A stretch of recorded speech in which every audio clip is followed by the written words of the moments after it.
right, happy Friday, everyone, and welcome to Trader Tales with IBD. I'm your host, Alissa Coram, and joining me today is one of my colleagues, one of my pals, Ken Shreve, senior markets writer. Happy Friday, Ken. We made it to Friday, and it's a pretty great way to end the trading week today that we saw in the market. Yeah, you forgot to mention fellow golfer, colleague, fellow golfer. I can't call myself a golfer, but Yeah. we can call you a golfer for sure. I've seen your swing. It's pretty good, folks. Yeah, good way to end the week, though, Allie, with big percentage gains. Look like we got higher volume on both the NYSE and Nasdaq. So we'll see. Maybe the indexes are ready to make a run up to their 50-day moving averages here.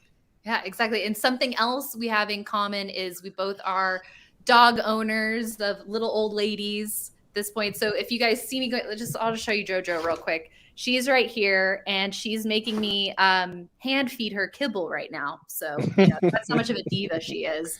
But anyway, let's talk about the market just a smidge more, Ken, because today we want to focus on position sizing and also couple of trades that you've made this year. So with what we've seen in the market this week, I think is a perfect time to go back and talk about how we should be thinking about position sizing, because in this bear market in 2022, for the most part, we've just been kind of, nibbling here and there because risk management is so critical. Yeah, that's been pretty much the case all year. I mean, we've had some isolated tradable rallies where maybe we were able to be a little more aggressive, but by and large, it's been such a jittery market filled with so much uncertainty that paying attention to position sizing is just very important, because it just bottom line helps you manage risk. And I don't know any good trader out there with a great track record of performance that doesn't think about how much money they're putting in a stock, how are they averaging up with it, and how are they managing the position size. Because to get the really big returns in the market, you have to be unafraid to add to a winning position.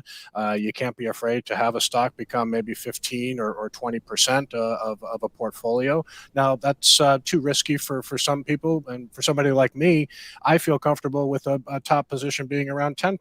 But some people are more aggressive. So it's just very important to not only learn how to buy a stock using fundamental and technical analysis, but also, how do you first buy the stock? What do you look for to, increase the position, right, et cetera. Exactly. So it seems like even underneath the surface, when we've been in a downtrending market, there have been opportunities, but it has been pretty treacherous. Some things are working. My dog wants down on the ground now, of course. But a lot of things have not been as clear cut.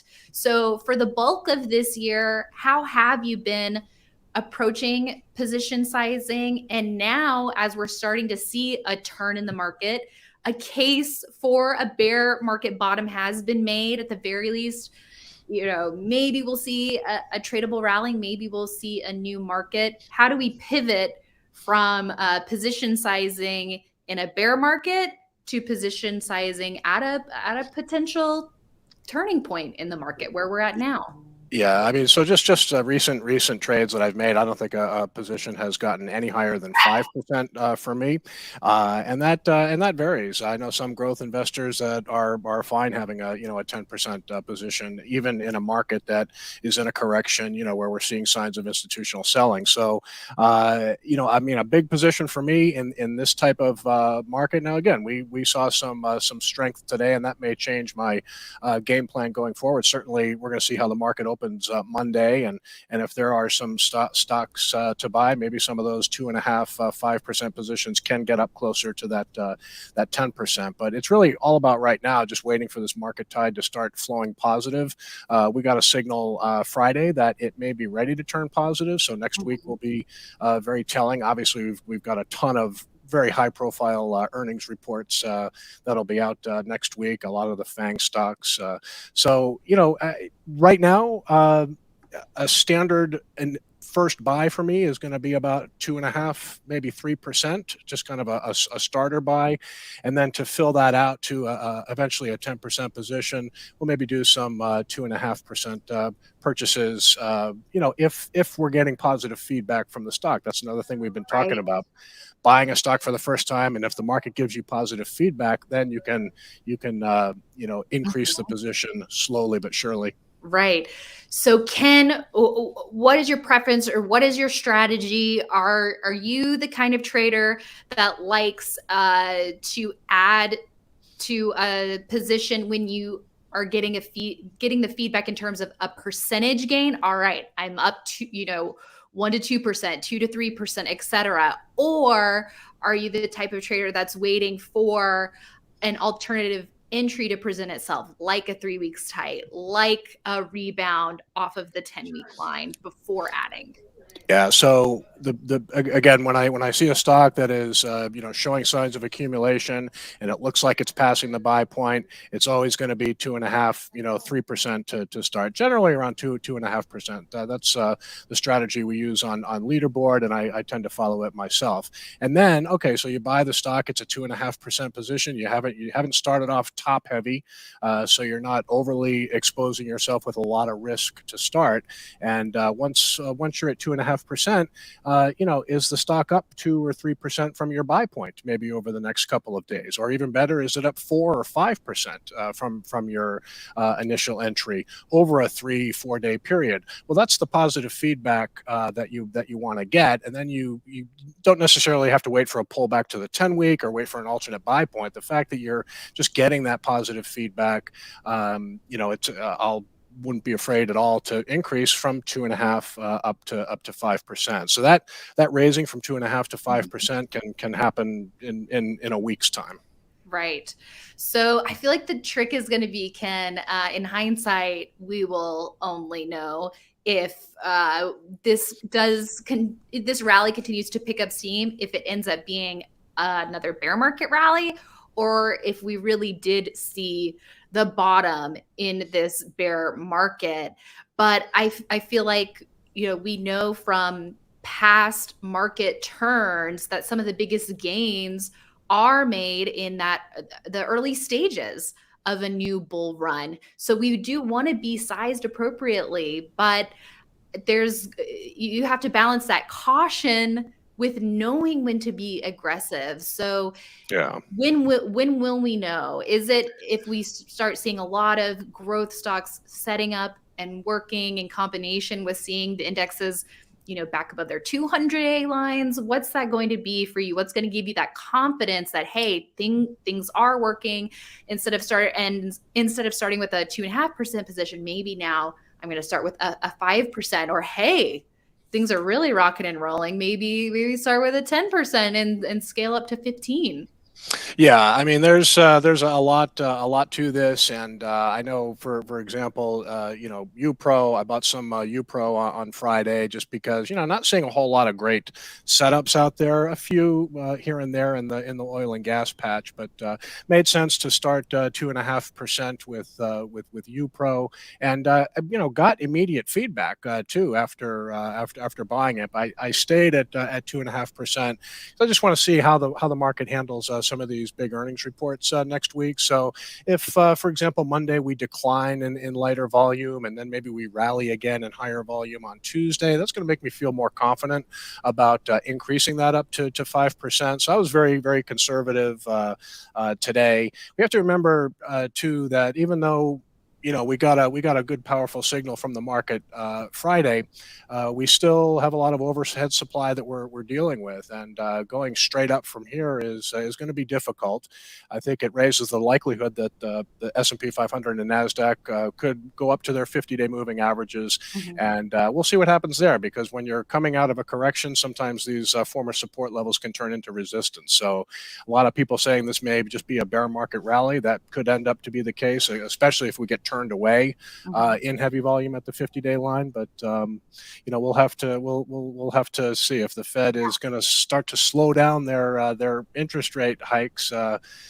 We could get above that 50-day, which Mhm. would be another signal to maybe start to be more aggressive with new buys. Right. We'll cross that bridge when we get there. Ken, I know it's Friday print production, so you're a busy guy. We've got less than 3 minutes to talk about 3 trades that you made this year to walk through, give a taste of your trading style and some lessons that can be learned from that. So let's start with Steel Dynamics. We'll just quickly walk the audience through this one. You are buying in mid-March on the 15th here. So talk to us about this buy.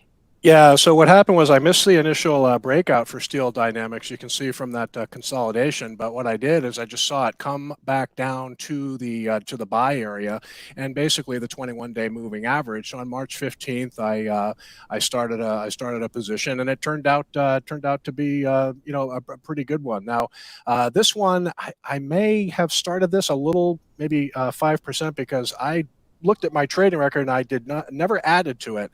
However, I did get a pretty good gain because I sold it like about 5 weeks later on April 22nd, all the way up around 91.50. So it was right at the day after that reversal off of 100. So this was at a time when the market was not sure we had a follow through day, but the market had started to trend higher. So I had a little bit of a market uptrend working in my favor, but that was a good trade in the first quarter.